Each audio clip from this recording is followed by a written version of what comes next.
I had a request to do a video about my garden. So let me just give you a quick rundown of where our garden started, where it is now, kind of what we're doing. So we bought this house 4 summers ago. So we've owned it for 3 years, but this will be our 4th summer. When we bought the house, it was very clear that nobody had taken care of like anything related to the yard. And if I can find some Google Earth pictures of our house before, it's like terrifying. Trees were taller than our house. We had to have an apricot tree cut down that was like rogue, and it was so big, and it would drop tons of apricots on the driveway, so it would turn into like apricot jam for the whole summer. We had a big apple tree that we've since trimmed. We've been working on so many projects since we bought this house, fixing just things up, and the last project will be the grass in the backyard. And so if you see, this backyard and you're like, oh, that looks like a lot of dead grass, it's actually a lot of dead weeds. There's not even any grass back here. And so this summer we're going to be fixing that. But every summer since we moved here, we have been doing a garden. Originally we had a fence line that I'll show you when we walk over to the garden that split our garden from the rest of the backyard, and so it was kind of an alley, and there was grass, but I believe that they used to just park like old cars and camp trailers on there. So we tilled up the ground and we planted a garden, and then we had a really great yield. We didn't really know like everything that we were doing. It was kind of an experiment, and then every year after, we've learned a lot of things that have made our garden more productive, more successful, and this year we're so excited for the setup that we have this year. And so I'm really excited to show you kind of where our garden is at now. So last year we planted a ton of squash plants, probably too many, and I'll show you some pictures. It was like a jungle. Our garden was nothing but like squash growing everywhere. We had squash vines attaching to a fence, and we're growing like butternut and spaghetti squash everywhere. And we still have spaghetti squash and butternut squash from last summer that I've kept in the freezer, and we've been eating it. And so we're going to scale back a little bit for the squash, and we're going to plant them a little bit differently. The other thing is that we have experimented with starting things from seed, and last year that was really successful, which was exciting because we've had plenty of summers where it wasn't successful at all starting our own seed. So let me show you kind of how we have perfected the way to start things with seed. So you can do this really inexpensively.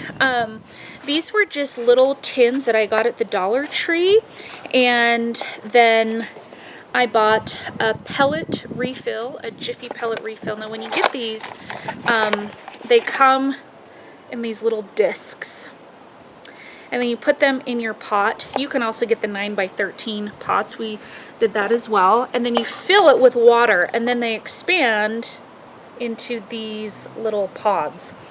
And then you put your seed in, and then they will grow. So we had a ton of these, and I'll show you some pictures of what everything looked like once we got the seeds started. So they won't be able to survive until you put them in the ground. In these, you will need to size them up. So once they get their first set of true leaves, and they're pretty strong, starting to get a little bit tall, you'll probably be able to see the roots coming out. Each plant will germinate at a different rate. Like tomatoes and peppers took a little bit longer to germinate. Our squash germinated within the matter of a few days, based on how we had things set up. So you can get pots or whatever. The thing that I found probably the easiest was just a package of styrofoam cups from the Dollar Tree. You can write the name of the plant. You'll see when we get over to my plants, you'll see how I've used these. You just poke some holes in the bottom with a screwdriver or a pen so that they can drain. So this is the easiest way. I did start saving yogurt and sour cream containers, and then what I did is I cut the bottom off, and then I drilled some holes into the lid so that they could drain, so then the plant comes out. This is kind of nice if you are planting plants that might need a little bit of extra insulation, because you can just put this whole thing in the ground and it will kind of keep it a little bit shielded for the first little bit, then you can reuse it year after year. So yogurt containers or styrofoam cups are a great way to pot up. So let's take a look over at where our garden or our seed starts are now. Okay, as you can see, it's really bright out here, so hopefully you can see this okay.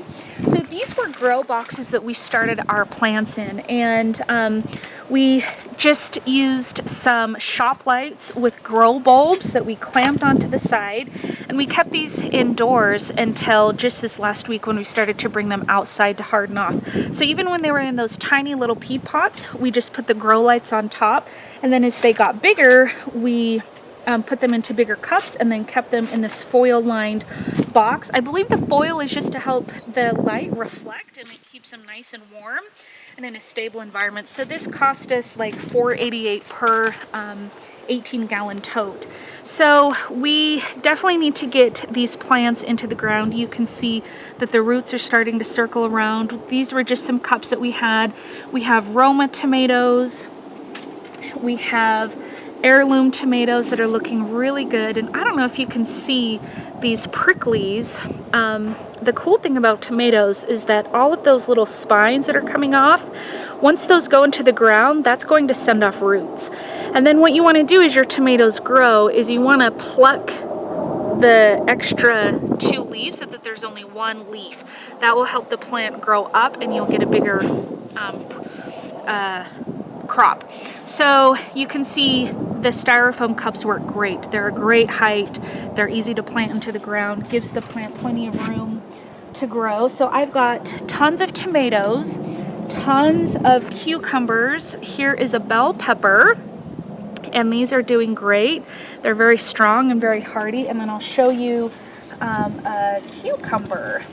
So we've never done cucumbers before. I'm really excited to see how these turn out. They're a vining plant, so we are going to have to build a mound for the cucumbers, and they're doing really well. These plants are all very excited to get into the ground. We have a ton of different kinds of squash, so I'll just show you how the yogurt containers, how we use the yogurt containers. Let me get one from here. I believe this is actually a cucumber. So there's holes in the bottom of this, and then it's got its own contained little pot, and then you can just take the lid off, dig a hole, put the whole thing in the ground. You can keep this in the ground with the plant for the first little while it kind of acclimates, and then you can just pull that out of the ground.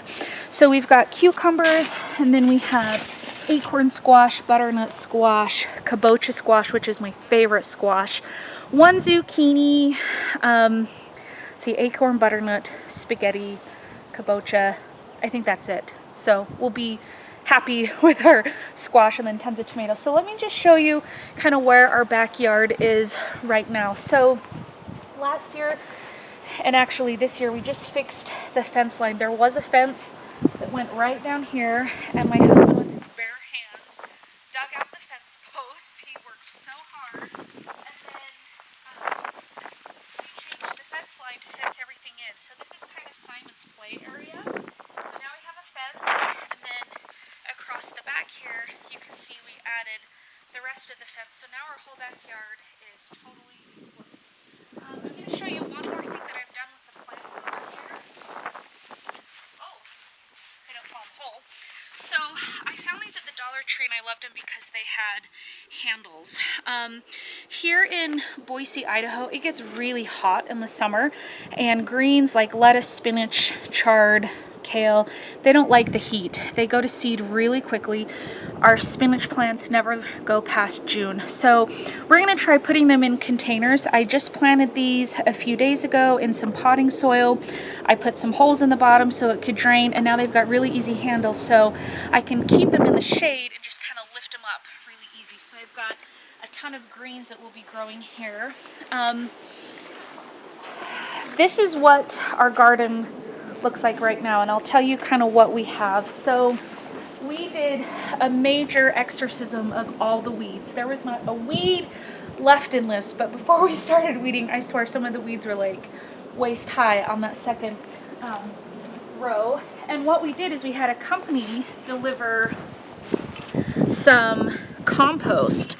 You can see this black compost. We had 1 inch of that spread all over. Compost is really good for your garden. It helps nourish it, and it also helps break up the tough soil. So we turned over a whole inch of compost all over the garden, kind of broke up the soil, and then we put 2 inches worth of this heavy mulch on top. And then our plants will go right in that, then we'll cover it up with mulch, and then we have a drip line irrigating system that will just attach to a hose so that we can do a drip line irrigation system to keep our plants watered, and then the mulch will help keep all of the moisture into the ground, and it'll also help keep the weeds out. So we're really excited that we won't have to do as much weeding. This is what happens to the kale and all of the greens. It always survives through the winter and then it goes to seed, but this is all still edible. So we haven't broke it off yet or dug it out yet, but I mean, it's not going to continue producing. It's already going to seed. So this plant is starting to see the end of its life. The chard plants, I mean, they just look so pathetic. They were so robust last year, and then they always survived the winter and then turned to seed. So we're going to be ripping all of this out. We've got 2 exotic tomato plants that were given to us. A jumbo red and then a silvery fir tree tomato. And so these are doing great. We'll continue our tomatoes down here. These strawberries have been in our garden for many years, and they just come back year after year. There are blossoms and a few little baby strawberries that hopefully will continue to grow really well.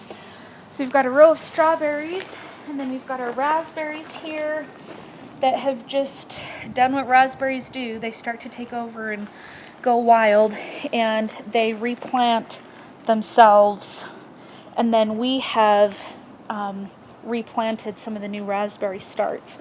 Then what we're going to put back here in the next couple weeks will be blackberries, blueberries. I think that's it. So we'll have kind of like a berry patch, and then we will somehow find a way to fit the rest of our plants throughout the garden. We're going to have to do a squash arch.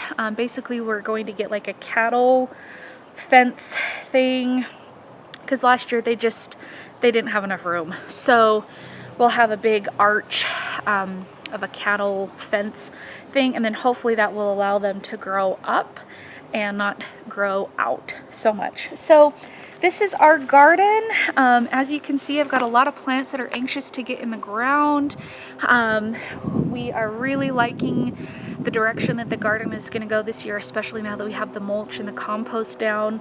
And then hopefully by the end of the summer, we just have so many projects going on, we will get all of the grass ripped out and sod laid so that it's a little bit more inviting back here. We just love our neighborhood. We love our house. Our house was built almost 100 years ago. It's got a lot of character and a lot of history. So although the yard has just been a bear to try to like get under control, each year it gets a little bit better and a little bit more beautiful. And I think once we get the backyard installed, it's going to be really awesome. So I'll be excited to be showing you all these projects that we'll be working on. Thank you so much for watching. If you have any other requests for different kinds of videos, just leave a comment down below. If there's something else that you'd like to see, if you want anything more in depth about the seed starting, the plants, so forth, just let me know. Otherwise, thanks for watching, and I'll see you in the next video. Bye.